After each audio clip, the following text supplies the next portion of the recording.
You brought a Jedi into our camp?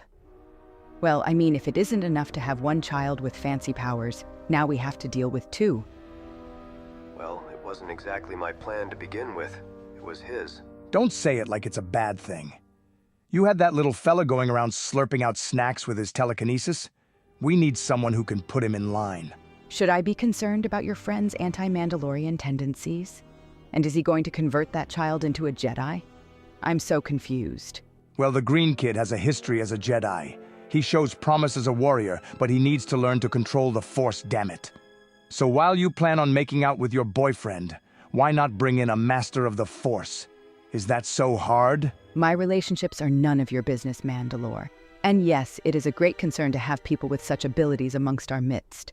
None of the initiates have ever met a Jedi before. Come, child. I have heard from your father about your great displays of power, though they only manifest in times of dire need. Let us see what you can do in times of peace. Lift this rock. No, that is not edible. Do not try to consume it. Having trouble with the kid? Admittedly so. It is rather difficult to train one who has been a child for too long, even longer than the lives of many here. His mind is harder to read and often less receptive. Perhaps he requires a different way of training. He's just a child, after all. They have such short attention spans. What are you suggesting? I don't know. Your friend said you were the wisest Jedi in your time. You should know a thing or two. Admittedly, I never had the time to tutor a youngling before, so I'm not particularly experienced in this field. What? What have you been doing all that time? You got so caught up with killing Mandalorians you didn't have time for kids? Not just Mandalorians, Sith Lords, to save the galaxy. Okay, just save it. All the legends about you passed down for generations, a feared warrior on the battlefield, and you can't teach a child? Correction. I was never a warrior, only a Jedi Knight. But I think I have figured something that could work.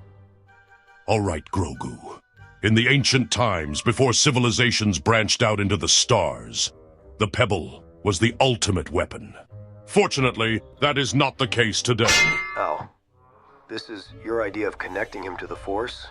Would you rather I bring a HK series assassin droid? There are two kinds of motivations, Din. Fear and love. Statement. Love is knowing your target, putting them in your targeting reticle, and together achieving a singular purpose against statistically long odds. That seems like a bad idea. Exactly. To know the Force, to be connected to all life, is to know love. Love is a pure motivation.